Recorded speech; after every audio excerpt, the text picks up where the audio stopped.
संस्कृत मित्राणी नमो नमः। मैं पूर्णिमा शर्मा श्री नाभादास जी कृत श्री भक्तमाल में वर्णित भगवान के 24 अवतारों में से आज छठे अवतार श्री परशुराम अवतार की कथा लेकर प्रस्तुत हुई हूँ।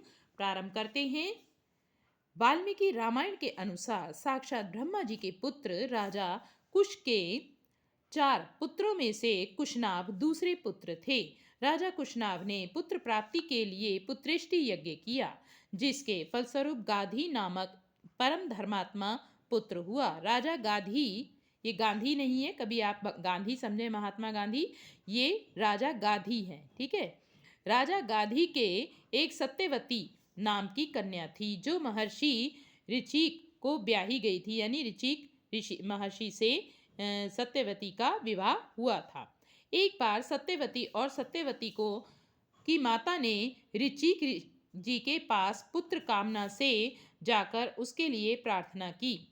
ऋचिक ने 2 चरु सत्यवती को दिए और बता दिया कि यह तुम्हारे लिए है और यह तुम्हारी माँ के लिए है, इनका तुम यथोचित उपयोग करना। यह कहकर वे स्नान को चले गए। उपयोग करने के समय माता ने कहा, हे बेटी, सभी लोग अपने ही लिए सबसे अधिक गुणवान पुत्र चाहते हैं।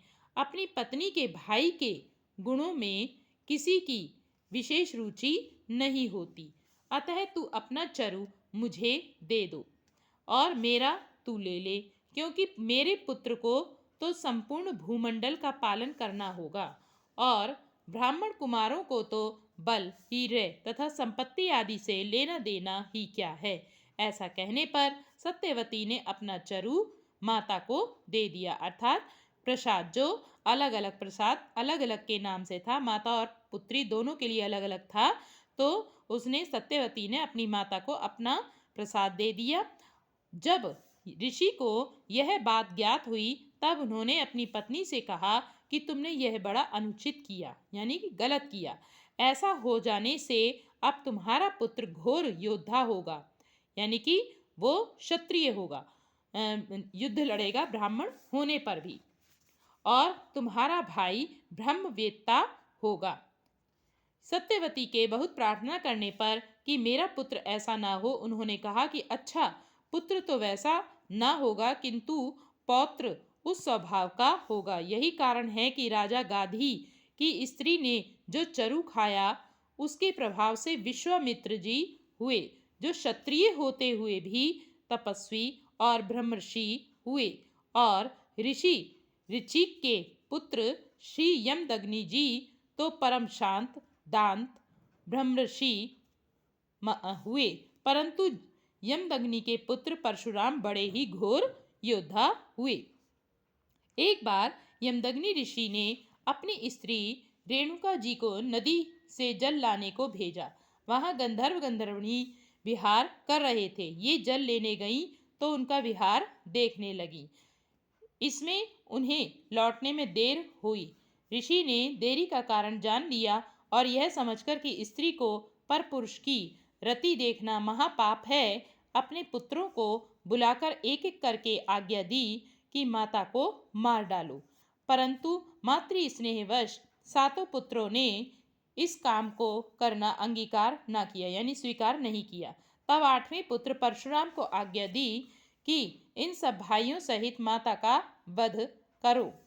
इन्होंने तुरंत सबका सिर काट डाला। इस पर पिता ने प्रसन्न होकर इनसे वर मांगने को कहा। तब इन्होंने कहा कि मेरे सब भाई और माताजी उठें और इन्हें यह भी मालूम ना हो कि मैंने इन्हें मारा था। हमको पाप का स्पर्श ना हो। युद्ध में कोई मेरी बराबरी ना कर सके, मैं दीर्घ काल तक जीवित रहूं। महातपस्वी यमदग्नि ने परशुराम को सभी वर दिए। माहिष्मती नगरी का राजा सहस्रार्जुन भगवान दत्तात्रेय जी से युद्ध में कोई सामना न कर सके, युद्ध के समय 1000 भुजाएं प्राप्त हो जाएं, सर्वत्र अव्याहत गति हो आदि वरदान प्राप्त कर उन्मत्त हो गया, यानी कि मतवाला हो गया। वह रथ और वर के प्रभाव से देवता, यक्ष और ऋषि सभी को कुचले डालता था। उसके द्वारा सभी प्राणी पीड़ित हो रहे थे। एक बार उसने केवल धनुष और बाण की सहायता से अपने बल के घमंड में आकर समुद्र को आच्छादित कर दिया, यानी कि ढक दिया। तब समुद्र ने प्रकट होकर उसके आगे मस्तक झुकाया और हाथ जोड़कर कहा, हे वीरवर, बोलो, मैं तुम्हारी किस आज्ञा का पालन करूं? उसने कहा, यदि कहीं मेरे समान धनुर्धर वीर मौजूद हो जो युद्ध में मेरा मुकाबला कर सके तो उसका पता बताओ, फिर मैं तुझे छोड़कर चला जाऊंगा।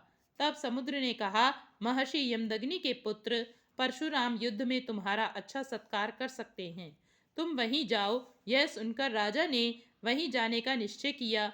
अपनी अक्षौणी सेना सहित राजा सहस्त्रार्जुन श्री यमदग्नि ऋषि के आश्रम पर पहुँचे। ऋषि ने इनका यथोचित आतिथ्य सत्कार किया, जिससे वह चकित हो गया कि बनवासी के पास ऐसा ऐश्वर्य कहाँ से आया। यह मालूम होने पर कि यह सब कामधेनु जो है गाय है, जो समुद्र मंथन में निकली थी। तो कामधेनु की महिमा है। उसने मुनि से गौ मांगी, न देने पर जबरदस्ती उसे छीन लिया और मुनि के प्राण भी ले लिए। उस समय परशुराम जी घर पर नहीं थे। घर पर आने पर उन्होंने माता को विलाप करते हुए पाया। कारण जानने पर उन्होंने पृथ्वी को निःक्षत्रिय करने का संकल्प किया, यानी कि पृथ्वी जो है क्षत्रियों से रहित हो जाएगी, ऐसा उन्होंने संकल्प किया। कहते हैं कि विलाप में माता ने 21 बार छाती पीटी थी, अतः इन्होंने 21 बार पृथ्वी को निःक्षत्रिय किया, यानी कि 21 बार इन्होंने धरती पर क्षत्रियों का वध किया। 21 बार धरती को क्षत्रियों से रहित कर दिया। 21वीं बार क्षत्रियों का नाश करके परशुराम जी ने अश्वमेध यज्ञ किया और उन्होंने सारी पृथ्वी कश्यप जी को दान में दे दी। पृथ्वी क्षत्रियों से सर्वथा रहित ना हो जाए, इस अभिप्राय से कश्यप जी ने उनसे कहा, अब यह पृथ्वी हमारी हो चुकी, अब तुम दक्षिण समुद्र की ओर चले जाओ। क्योंकि परशुराम जी के पूर्वजों ने भी यह संहार कार्य अनुचित कहकर परशुराम जी को इससे निवृत्त होने का अनुरोध किया था और कश्यप जी ने भी पृथ्वी छोड़ देने को कहा। अतः परशुराम जी दक्षिण समुद्र की ओर ही चले गए। समुद्र ने अपने अंतर्गत स्थित महेंद्राचल पर इनको स्थान दिया। श्री परशुराम जी कल्पांत स्थायी हैं।